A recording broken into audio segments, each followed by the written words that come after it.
దీని మీద మోడీ గవర్నమెంట్ చాలా స్ట్రిక్ట్ యాక్షన్ తీసుకోవాలి. జమ్మూ కాశ్మీర్లో ఇంకెప్పుడు కూడా ఇలాంటి ఉగ్రవాద దాడులు అనేవి జరగకూడదు. ఎందుకంటే 370 ఆర్టికల్ రద్దు చేసిన తర్వాత ఫస్ట్ టైం ఇది జరిగింది. జమ్మూ కాశ్మీర్ చాలా అందమైన ప్రాంతం. ఇంత అందమైన ప్రాంతంలోకి టూరిజంని డెవలప్మెంట్ చేయాలంటే ఈ టెర్రరిజం అనేది అస్సలు ఉండకూడదు. సో దీని మీద చాలా యాక్షన్ తీసుకోవాలి. ఇంకోటి ఏంటంటే జస్ట్ ఒక 1 వీక్ కిందనే పాకిస్తాన్ మిలిటరీ ఆఫీసరు దీని మీద కామెంట్ చేసిండు. జమ్మూ కాశ్మీర్ ఎప్పటికీ మాదే, జమ్మూ కాశ్మీరు మాకు ఒక నరం లాంటిది. జమ్మూ కాశ్మీర్లో ఎవరైతే జమ్మూ కాశ్మీర్ కోసం పోరాడతారో వాళ్ళని మేము సపోర్ట్ చేస్తామని కూడా ఆయన చాలా బహిరంగంగా చెప్పిండు.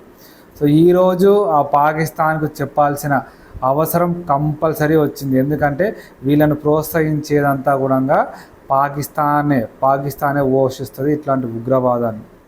సో వాళ్ళ మీద యాక్షన్ తీసుకోవాలి, పాకిస్తాన్ మీద యాక్షన్ తీసుకోవాలి. దీని మీద ఎవరైతే షూట్అవుట్ చేశారో వాళ్ళందరినీ కూడా కఠినంగా శిక్షించాలి.